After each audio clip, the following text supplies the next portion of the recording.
also known as Yarn Cafe Creations on pretty much all the platforms. I'm a dyer, yarn dyer.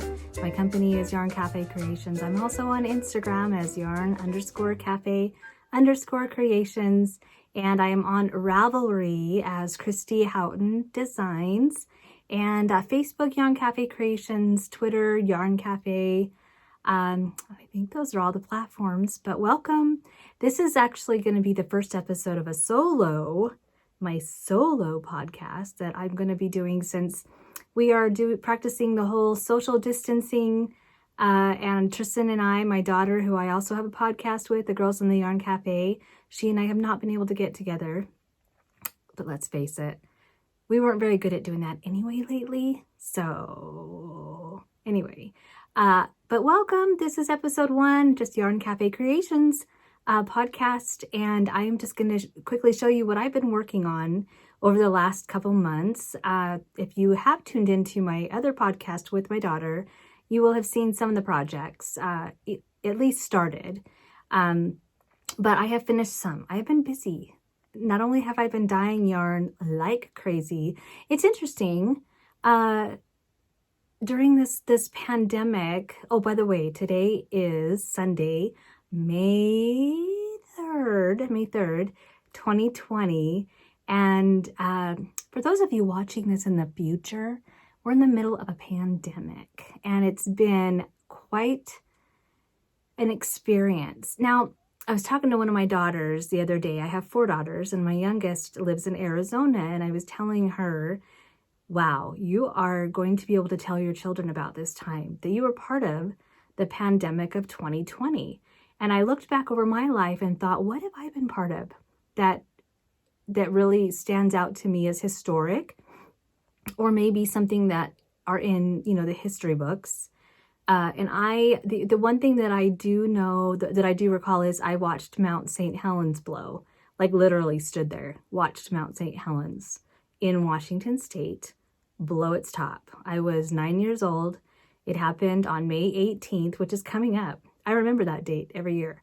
May 18th of 1980. My youngest sister had been born that month. My youngest sister was born on Cinco de Mayo in 1980. So I was going to be 10 years old that year, and I took pictures of the mountain blowing with my Spider-Man camera with film in it. All you youngsters out there, we used to have to put a roll of film inside a camera. You opened it up, put the film in, and you closed it. And then you would take the pictures and you would go and it would advance the film. So I did that on my Spider-Man camera, and I have those pictures somewhere in an album. But anyway, this may be the first time that many of you, especially if you're a millennial, besides 9/11, well, I should preface that for those of us that lived far away from 9/11, like I'm in Utah. I was in Utah when it happened. And when things happen far away from where you live, they feel very detached. And it was a big deal, and it was very scary, very serious. But we didn't feel the impact of it as deeply as you did, who lived closer, lived in New York and New Jersey and places that were closer. So, and if you're a millennial, that might not even be something that you remember very well because you were so young, and how much that impacted the whole world. I mean, it impacted our country, of course, but it impacted the world. This pandemic, though, has been so different because of its global impact, literally, not just something that happened in one of the countries and that we all heard about. This has happened to, I don't think it's hit every single country yet, but I believe it's hit the majority of the countries. And the COVID-19 virus is what I'm talking about. But I've been watching our community on Instagram, and I've been loving the good attitudes of people. I mean, a lot of us are staying home. And I just appreciate all of your photos and the conversations that I've been able to have with many of you. Of course, there's always differing opinions about things happening in the country and in the world, but I just appreciate that it's been a place that I can go to find comfort, to find friendship, make new friends. I think it's been a pretty positive experience online, but I do know that I've noticed some of the impact it's had on people, and I've had some conversations with people that have been struggling. And this, I without a doubt, this has been very difficult for so many people in so many ways. But knitting and crocheting and crafting has been such a blessing for so many of us to be able to turn to help get through that anxiety and the fear, a lot of times the fear and the isolation. So this podcast I'm doing this for me because I like I said, Tristan hasn't been able to come over and podcast with me. And it's amazing because we've always been so busy and it's been very hard to podcast. But I find myself lately thinking, man, I wish that we could do that. I wish we could do that more often, especially right now where I feel like we need it. We need the interaction with all of you. And it's comforting for me, I know, to turn on podcasts and have that interaction, even though they don't know it, with other podcasters, just to hear from people and hear what's going on in people's lives. So I hope this is a good experience for you. I just want to show people what I'm making. Many of you have probably seen it on Instagram. I've seen a lot of the things I'm doing anyway. But hang in there. Hang in there. It's going to get better. It's going to be okay. So first thing I wanted to show you is what I'm wearing, which is my Comfort Fade Cardi by Andrea Mowry. And you can see that it's faded from the top down. Here, I'll stand up.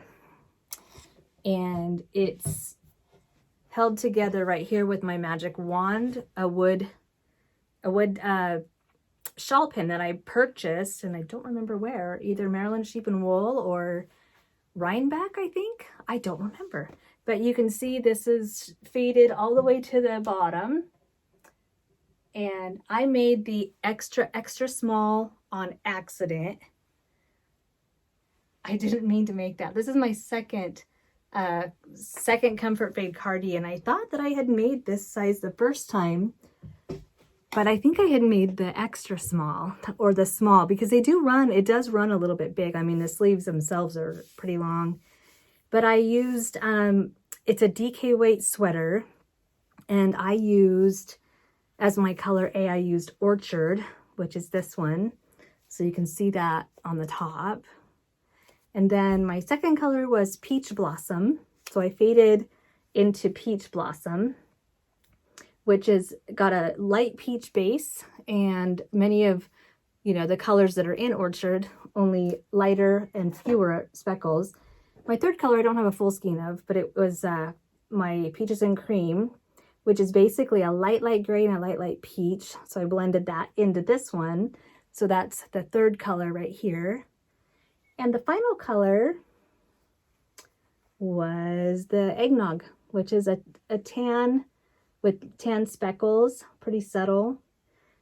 This is one of my favorite knits. That's why I made a second one, and I actually want to make a third one.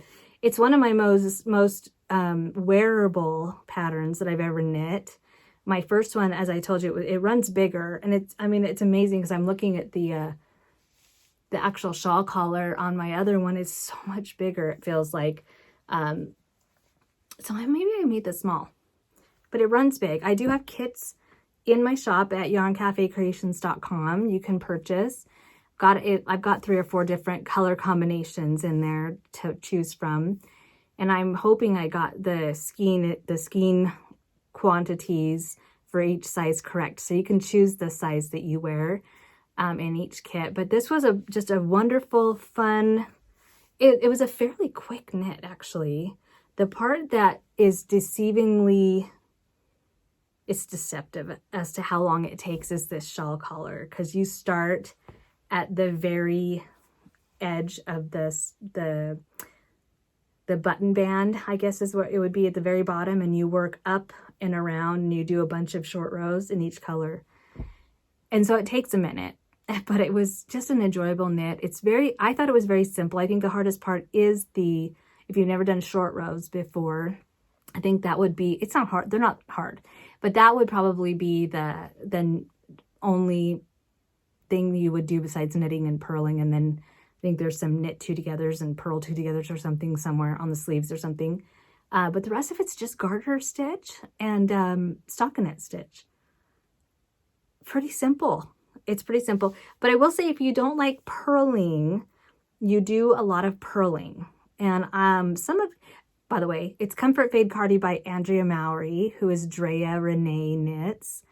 And some of her faded outfits, outfits, I sound like I'm talking about a kindergarten jumpsuit or something. Okay.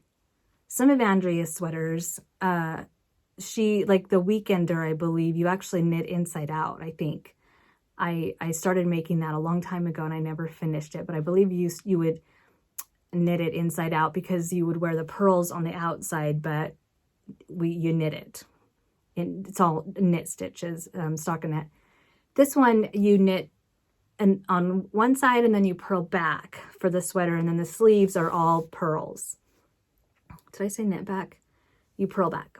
And then there's some garter on the edges, and then the collar is garter stitches with short rows. And I used, instead of the short rows that she has in the pattern, I used the German short row, which to me is so much easier, and it just looks better. It's not wrapping and turning. I think there's a couple other kinds, but it's where you basically turn your stitch upside down so that you have the 2 legs. You'll have to look it up. It's really nice looking. It's got a very nice finish, and I always substitute that in for any short rows on any pattern if I can. But yes, so this is the Comfort Fade Cardi. It's very comfortable. It's just a cozy knit, very cozy and quick. I think it took me about, I would say probably 2 weeks, and I didn't work on it nonstop. Like I've been dyeing a lot of yarn. During this pandemic, people are knitting a lot more. So I've talked to several other dyers, and it sounds like you're being very supportive of your small businesses, which is so wonderful. And I too have been trying to reach out and support small businesses as much as I can. If it means, having food delivered, I have my groceries delivered, but that's nothing new because I don't like going to the grocery stores. That was even before all of this, but I ordered a bag for this project by Tanneicasey. And if you don't know who Tanneicasey is, let me see if she's got her tag in here. I bought my first bag from Tanneicasey at Rhinebeck last year, and she makes such beautiful bags. This is a canvas, and I bought this bag from her because it reminded me of the pictures I have behind me.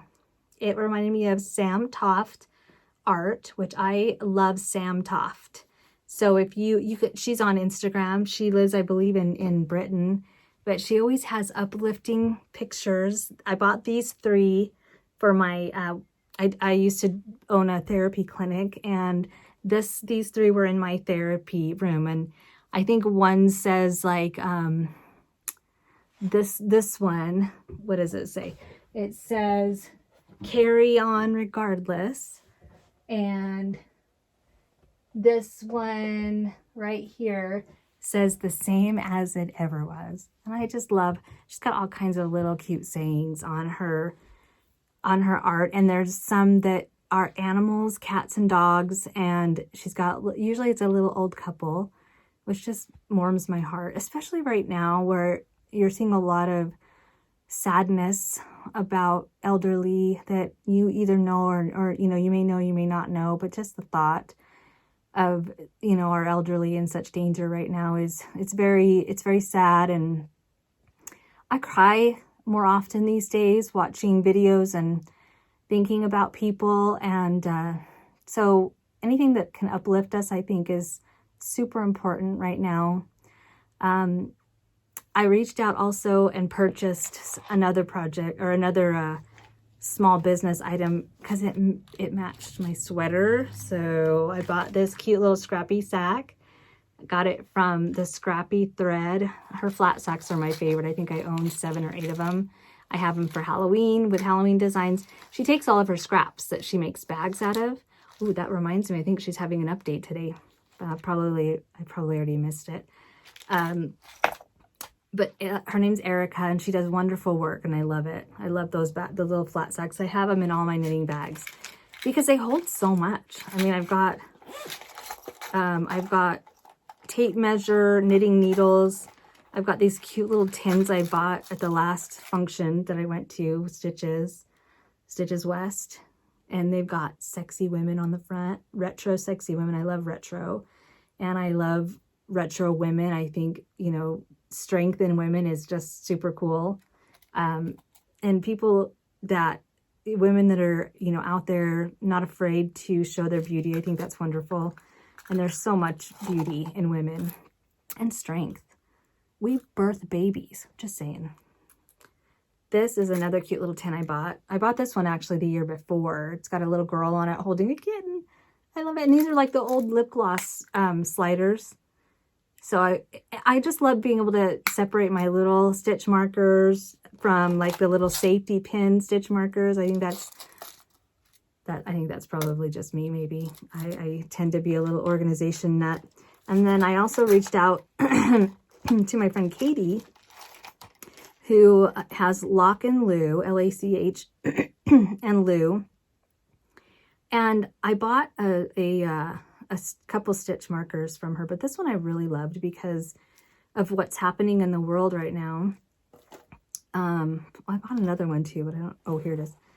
I bought this globe because I thought, you know, the whole world right now is on my mind. Is that going to get blurry? It is. The whole world is on my mind. And Katie's little stitch markers, she hand paints these. I know it's hard to see, but it's hand painted with countries on it. Such talent. Yeah, so beautiful. So I bought that. And then she also had a toilet paper one. I had to have the toilet paper with all the toilet paper shortages right now.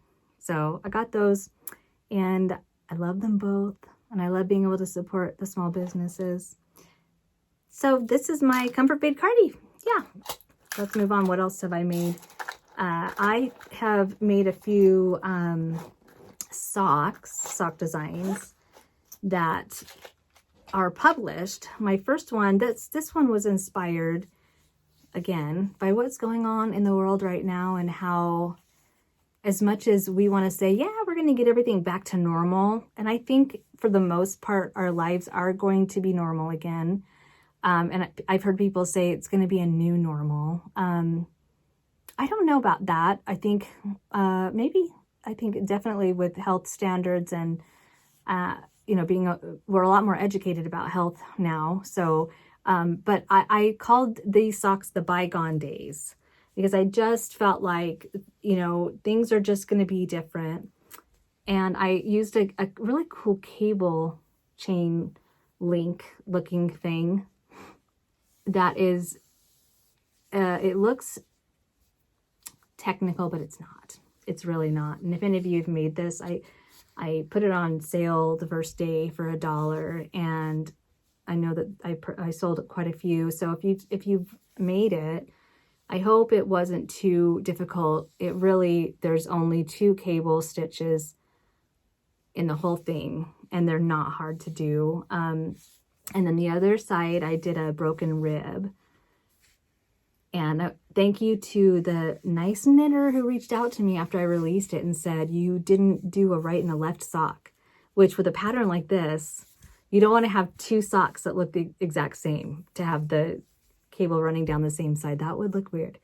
So thank you. I had it written. I just had forgotten to put it in the pattern. So I quickly did that. Yeah, and the colorway I used was actually sometimes as yarn dyers, we have a colorway that we make all the time, but once in a while, a batch will just turn out a little different. So this one is sandstone, and it actually just turned out a little bit different than my sandstone that I have in the shop. And so I had a couple of these skeins I thought I would use up, and I really love how it turned out. It's a very neutral color, so it can be used for any gender, any age, really. And so that one's, I haven't even blocked this yet. It's dry. I mean, I just dry blocked it. But that's in the shop, in the Ravelry shop, that is, that pattern. And I love this. They're so comfortable. I think I wrote it up to a size, either a 9.5 or a 10.5. And if any of you need different sizing, like if you are a size, I know I have a friend who's a size 11. If you need that information, let me know, and I will definitely help you figure out the measurements for that. I would love to make men's socks. I don't know how many of you knit socks for your men. Men just have different size feet. They're wider, definitely bigger. And so I'm going to start working on researching sizing for men's socks also. And I mean, these can fit men too because of the stretch. This was made with my biscotti sock base. And that is an 85% superwash merino, 15% nylon, 4-ply, which is one of my more popular bases, and I love it. So it's in there, it's very stretchy. So I'm going to see about men's sizing too. So I don't want people to have to guess on how to do men's sizing. So that's the Bygone Days sock, and it's in my Ravelry store now. And I forgot to say on this one, this is my Americano,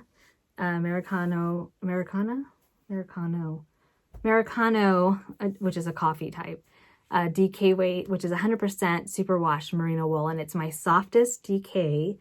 And the softer you go on merino wool, the more likely you will have pilling. So it probably will pill, which doesn't bother me at all because I'll just, use a razor or a depiller, I don't know what that's called, to get those off. So that was my first sock. And then I had a sock club that had a mystery colors and a mystery pattern. But after a few weeks, I went ahead and published the pattern in my Ravelry store. And this is that sock. It's called the Early Spring sock. And again, it's got a little tiny cable. It's not complicated. And then it's the same on both sides, so I didn't have to do a left and right. And then the center is just a seed stitch, or a moss stitch, I guess you might call it. It's not a basic one. It's very easy, but it's a little different. So that is in my Ravelry store right now. And the colorway I used was Early Spring, which was the club colorway.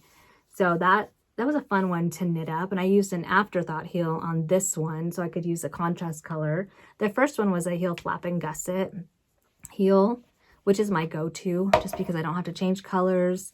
Although the afterthought heel was really nice because during you don't have to stop your pattern. You just keep knitting and knitting and knitting, which I thought was really nice. And you put the heel in afterwards.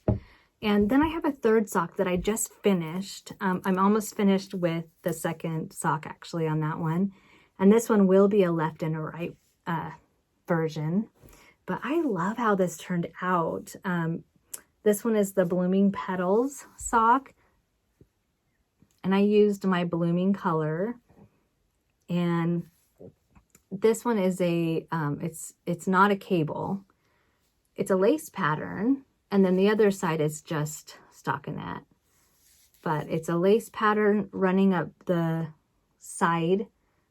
outside of the sock. And I used, this is my first project with my Pullover, which it's my Café LA base. And Pullover is a sheep that is a blend, a breed of breeds. And he or she, the sheep is a 75% merino sheep and 25% Lincoln sheep. So they crossbreed those to get the Pullover. And I think it's a soft wool, but it's not as soft as 100% merino or a merino nylon blend. But it's it's a durable feel, but I love it. This is the blooming color that I used. I wouldn't say it's scratchy, but it's definitely a little more rustic. It has a little more matter, I think, in it, where you'll see long hairs, long pieces of wool sticking out of it, and it just is such a good feel. This one will not pill nearly as much. I don't even know if it will pill, because it's a more rustic blend, and it's got the Lincoln sheep blend in it, or breed in it, so it adds a little bit more rustic feel. But knitting with it has been so nice. I've loved it. Can't wait to wear these. I want to see how they wear. But from everything that I've researched, it's a very durable wool. I'm excited. So it's 100% 4-ply, same yardage as my 100% 4-ply merino and my 8515, my biscotti, and my espresso base. I have a lot of fingering weights in my shop. So, but anyway, and I have, I bought a second bag from Tanneicasey for my projects. This one right here. It's a bigger bag. It's got a nice leather handle, and it's a zip closure. The other one that I got was a drawstring. So yeah, that's what I've been working on. And I do have one more that I put down for a minute when I decided to make this one, just because I wanted something that wasn't fingering weight, but I wanted to make a sweater, and I wanted to get it done quick, to be honest with you. And this, like I said, was maybe 2 weeks, and I probably could have gotten it done in a week if I had really just sat down and just worked on my sweater. But this is in my beautiful sister bag that Tristan got for me. My daughter Tristan got for me at Stitches West. Beautifulsister.com, sister with a Y. Another nice, like a canvas feel. And this is housing another Andrea Mowry sweater that I've been working on. And the reason this one's taken me a little bit longer is I had bound it off. Excuse me. I had bound it off and decided that at my age, I'm 49, almost 50, didn't want it to be as cropped as it was in the pattern. I don't wear a lot of cropped sweaters because I don't wear a lot of dresses that I can wear them over, and I just don't like cropped sweaters on me. So I took out the hem. This is the Stonecrop pullover, or Stonecrop pullover, and it's a color work project, but it's so much fun to knit. It's fingering weight. I actually am using my Bonbon sock, which is an 8515 blend 2-ply, and I do love this one. It's a little bit thicker than my fingering weight. It's not a sport weight though, but the pattern calls for a fingering weight for the main color, and then she uses spin cycle sport weight for the color work. So I thought, well, this would be a good kind of balance. It's 391 yards per 100 grams, the Bonbon. And so I have been using eggnog as the main color, and then I used sand as my color 1, and lagoon as the second color there. And then I used orchard for the third one right there, which is what's in this one, the top color, orchard right there. So I used orchard for this part of the color work, and then I used September Storm. So you kind of go back and forth. Lagoon is, and maybe I did this on my own. I don't know if there's anything actually on the pattern that tells you. I think there are things that tell you how to work your colors, but I decided how to do it myself because that's just how I roll. And then I used another color, my potting soil color, for the last one, because it kind of is that earthy feel. That color is in this orchard lightly. But that's the next thing I'm going to be working on, is finishing this up. So it's going to be a little bit bigger, I think, on me than I've seen on other people. It's going to be longer for sure. Probably a little blousier because I knit it pretty loose. Color work, I tend to do the color work part a little tighter. And so I tried to be a little bit looser on that, which I'm fine with. It's going to be comfortable. And I prefer something to be a little bit bigger and a little more comfy than be too tight for me. So that is my next project that I'm going to be working on. But let me think if there's any announcements that I have. Gosh, we were supposed to be at Maryland Sheep and Wool today. I believe this was the weekend that we were going to be there. We would have been leaving Maryland tomorrow. We would have been having a meetup this weekend. And so that obviously got canceled. The next thing we had on our agenda, I believe, or that is still on our agenda, is we're going to Knit City.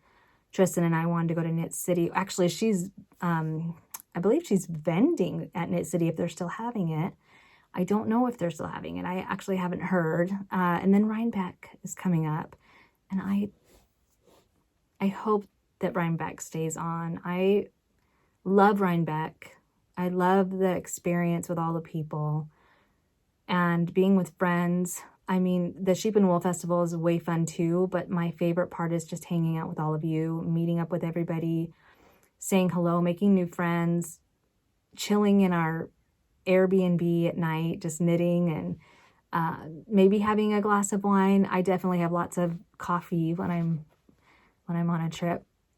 But I really hope for my mental health's sake that some of these events go forward. And I know that many people might disagree with that just because of the health concerns.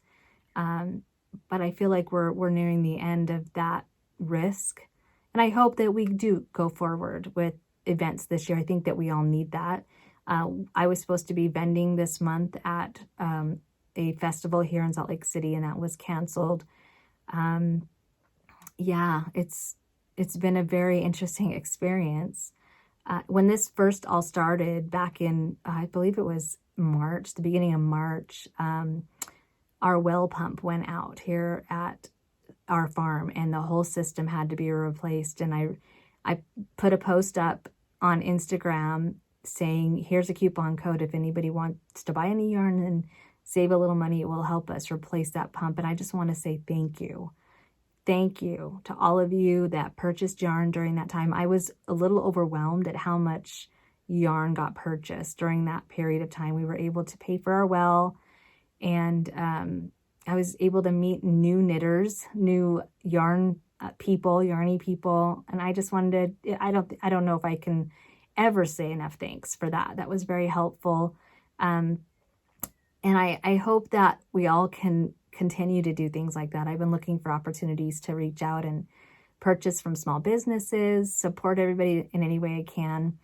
One announcement I do have, though, coming up on Tuesday, May 5th, Paige Zalasco, who is the designer behind Wool and Water Knits, she and I have collaborated. She's got the most beautiful sweater design coming out. It's called Spring in LA. And I would say look that up. That's coming out on Tuesday, and it's a gorgeous pattern. And I do have kits in the shop for that. It's a blousey, bell-sleeved with mohair. It's made with mohair. And then the sweater bodice. Oh, it's just gorgeous. So that's coming up. Any other announcements? I don't know if I have any other announcements. I'm going to be releasing the blooming Petals sock pattern hopefully this week. And I just want to close with letting you all know how much I'm thinking about all of you. I've posted a few times on Instagram about that. And I feel like people maybe are afraid to even talk too much about what's going on in the world, because it is scary and it is different than things that we've dealt with in the past.